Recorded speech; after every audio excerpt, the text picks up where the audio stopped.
കഴിഞ്ഞ 3 പതിറ്റാണ്ടായി പെരുമ്പളശ്ശേരിയിലെ തടി വ്യാപാരി ആൻഡോ ബാസ്റ്റ്യൻ്റെ വീട്ടിൽ സസന്തോഷം കഴിയുന്ന ബാസ്റ്റ്യൻ വിനയചന്ദ്രൻ്റെ വിശേഷങ്ങൾ അവസാനിക്കുന്നില്ല.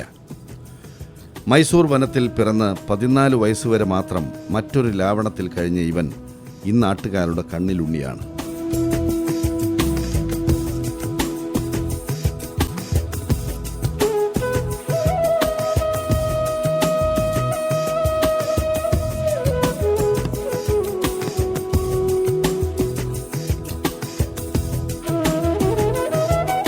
ഇതെന്ന് പറഞ്ഞത് ആനാന്ന് പറയും, പലരും പറയും. പക്ഷെ ഞങ്ങൾക്ക് പറയേണ്ട കാര്യം ഇത് കൂടപ്പറപ്പാ. ഞങ്ങൾ അങ്ങനെയാണ്, അത്ര അറ്റാച്ച്മെൻ്റ് ആണ് വിനയചന്ദ്രനും ഞങ്ങൾ എല്ലാവരുമായിട്ട്. നമ്മളെ നോക്കിയാൽ മറ്റുള്ള ആനകൾക്ക് ഇടയുണ്ട് വാമന ഒരു ചങ്ങലുണ്ടെന്ന് നോക്കിയവന് ഒരു ചങ്ങല വേണ്ട ആവശ്യമില്ല. നമുക്ക് നമ്മുടെ ഒപ്പമുണ്ട് ഏത് സമയത്തും. 30 വർഷമായിരിക്കുന്നു ഇവൻ ഈ നാട്ടിൽ വന്നിട്ട്, ഈ ദേശക്കാരുടെ വേണ്ടപ്പെട്ടവനായിട്ട്. ഇവിടെയുള്ള ആരോടും നിങ്ങൾക്ക് ചോദിച്ചു നോക്കാം, ഇവൻ ആളെങ്ങനെയാ?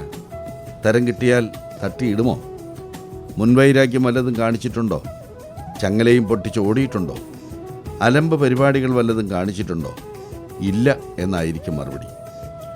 പിന്നെ നിങ്ങൾക്ക് എന്താണ് പരാതി അല്ലെങ്കിൽ പരിഭവം എന്ന് ചോദിച്ചാൽ ഇവർ ഒരൊറ്റ നിമിഷം പോലും തറച്ചു നിൽക്കാതെ പറയുന്നത് ചില കൊടും അവഗണനകളെക്കുറിച്ചാണ്.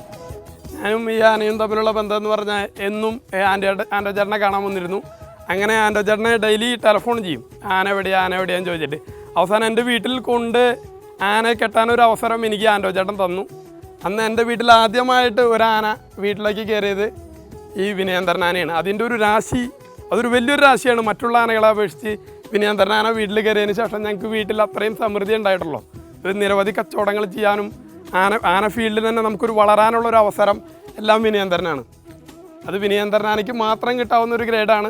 പക്ഷേ ഒരു കാര്യം പറയാം, ഈ ആനയ്ക്ക് ഇന്ന് വരെ ഈ ആനയുടെ പേരിനുള്ള അംഗീകാരങ്ങൾ ഇതുവരെ ആരും കൊടുത്തിട്ടില്ല.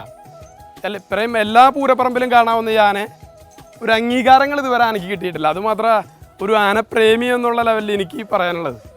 ഇവിടെ എത്രയോ ആനകൾക്ക് യാതൊരു ഗുണവുമില്ലാതെ പല പല പട്ടങ്ങൾ ലഭിച്ചിരിക്കുന്നു, അംഗീകാരങ്ങൾ കിട്ടിയിരിക്കുന്നു. എന്താ ഈ വിനയൻ എന്തെങ്കിലും കുറവുണ്ടോ? മാന്യനായി ജീവിക്കുന്നു എന്നത് തന്നെയാണ് കുറ്റം. എന്തെങ്കിലും ഫ്രോഡ് പരിപാടികൾ കാണിച്ചിരുന്നെങ്കിൽ പല പട്ടങ്ങളും കിട്ടുമായിരുന്നു. തോളിലേറ്റി നടക്കുവാൻ ആരാധകരും ഉണ്ടാകുമായിരുന്നു എന്ന് കരുതി ഇനിയും അത്തരത്തിലുള്ള തറ പരിപാടികൾക്കൊന്നിനും പ്ലാനില്ല.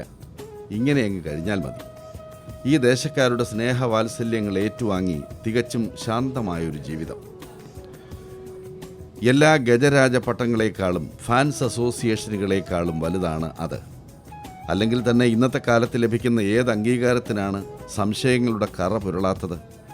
മുതുക് ചൊറിഞ്ഞും തല ചൊറിഞ്ഞും നേടുന്ന പുരസ്കാരങ്ങൾ കൊണ്ട് വീടിൻ്റെ ഷെൽഫിൽ വയ്ക്കാം. അതവിടെ പൊടിയും പിടിച്ച് അങ്ങനെ ഇരിക്കും. എന്തായാലും അങ്ങനെ ഒരു പട്ടം വേണ്ടെന്ന് വിനയചന്ദ്രൻ ഉണ്ടെങ്കിലും നാട്ടുകാർക്ക് വിഷമമുണ്ട്, ദുഃഖമുണ്ട്. ആ സ്ഥാനം ആനയ്ക്ക് ഇന്ന വരെ കിട്ടിയിട്ടില്ല. ആനയ്ക്കൊരു ഗജരാജപട്ടം കൊടുക്കേണ്ടത് ഏറ്റവും നല്ല ഇതാണ്. എത്ര സിനിമകൾ ആന അഭിനയിക്കുന്നു.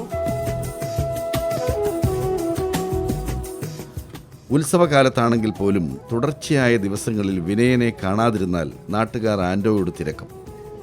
എവിടെ വിനയൻ? ഒരു പനമ്പട്ട കൊടുക്കണമല്ലോ. അല്ലെങ്കിൽ എവിടെ പോയി ചങ്ങായി, വിറ്റുവോ? അത്രത്തോളം ജാഗ്രതയാണ് നാട്ടുകാർക്ക് വിനയൻ്റെ കാര്യത്തിൽ. രാവിലെ നാട്ടുകാർ ചന്തയിൽ പോകുമ്പോൾ അല്ലെങ്കിൽ അമ്പലത്തിൽ ചെല്ലുമ്പോൾ വിനയൻ അവിടെ ഉണ്ടാകും. അതൊരു ഐശ്വര്യമാണ്. ശുഭകാര്യത്തിനിറങ്ങുന്നവർ വിനയനെ കണ്ടിട്ട് പോകുവാൻ ആഗ്രഹിക്കും. ശകുനങ്ങൾ ഒഴിയുവാൻ ഇങ്ങനെ വിനയനെ കാണുന്നവർ നിരവധിയാണ്. ആനയെന്ന വലിയ ജീവിയുടെ ദർശനം മനുഷ്യ മനസ്സിൽ ആഹ്ലാദം നിറയ്ക്കും. ഒത്ത ഉയരത്തെ ഉയർന്നു നോക്കുമ്പോൾ കിട്ടുന്ന മാനസികമായ ഔന്നത്യം മനസ്സിലേക്കും പ്രസരിക്കും. അങ്ങനെ ഈ നാടിനെ വിശ്വാസത്തിൽ അധിഷ്ഠിതമായി നയിക്കുകയാണ് വിനയചന്ദ്രൻ.